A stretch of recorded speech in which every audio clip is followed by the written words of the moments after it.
Hi, I'm Tasneem Khan and I'm an early childhood development practitioner, and welcome to the iteach Early Childhood Development Program. In our last lesson, we spoke about squashing paper balls and developing the fine muscles in your fingers that will prepare you for writing. Well, today we're doing something new. We are going to learn how to color. And I'm sure you must be thinking, I already know how to color. I mean, I can teach my kids to color. I've bought a coloring book and, they're doing fine. But where does the coloring start? So we're going to start coloring on a piece of paper. So remember I showed you the white sheets. Let me just show it to you one more time. Don't forget the process. Invite. Hi Daniel, how are you doing? Would you like to work with me? I've got something interesting to show you today. Today we're going to be coloring, okay? So we're going to do coloring, and let's get there. The thing is, the materials that we need for coloring. So we need a page. So we're going to take a paper, here. We're going to tear it in half. So one piece is obviously for you and one for Daniel, but you're not going to give any to Daniel because you're going to have your turn first. Most important thing, I think I forgot to mention this, when you're doing the activity, you do it first. You don't give any materials to the kid because they're going to get distracted. You just keep the material for yourself. You do it, and then after that you take the second set that you've kept aside and then give it to the child when it's the child's turn. If not, they will get distracted. So for this we need a half page, a ruler, pencil, and we're going to choose a crayon. Okay, I'm doing great. Well, just like a kid, it takes me so long to decide what color I would take. So we're going to draw a square. So on your page, you're going to draw a square. Let me just draw my square quickly. And go.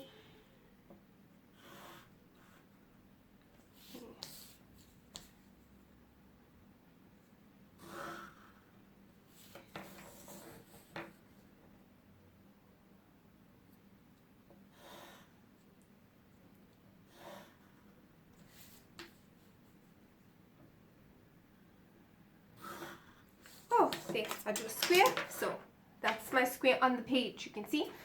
Now we are going to teach our kids how to color left to right. And if you're wondering why we do a coloring left to right, when we start writing from the left hand side. So indirectly we're preparing them for writing left to right as well. So we teach coloring from the left to right, so we put an arrow, okay? And if you want, you can write left on the top and right in the bottom. So yeah, up goes. There we go. Left and right. I don't know if you guys are seeing that inverted, but you get the point. Page, square. And then you're going to take your crayon, and then you're going to start from the left hand side. And I can see my page is straight. This hand supports the page, so this hand goes down here where your arrow is. So you always teach your kids, support the page so it doesn't move. Pincer grip. So that's there we go. It's a gun. And we're going to use the pincer grip to hold up the crayon, and we're going to go left to right, left to right, left to right, till we've colored in the entire square. So we're just going to go left to right, left to right. No other direction. Okay, and most of the activities, like I said, we're not talking. We just tell them one time. So we're doing coloring when we're going to color left to right. Or we don't even have to say we're coloring left to right. Just show them the direction in which we're coloring. Because all these are indirect preparations. So you don't even have to say left to right if you don't want to. On another day you can teach them which is your right hand, which is your left hand, and they sort of do it.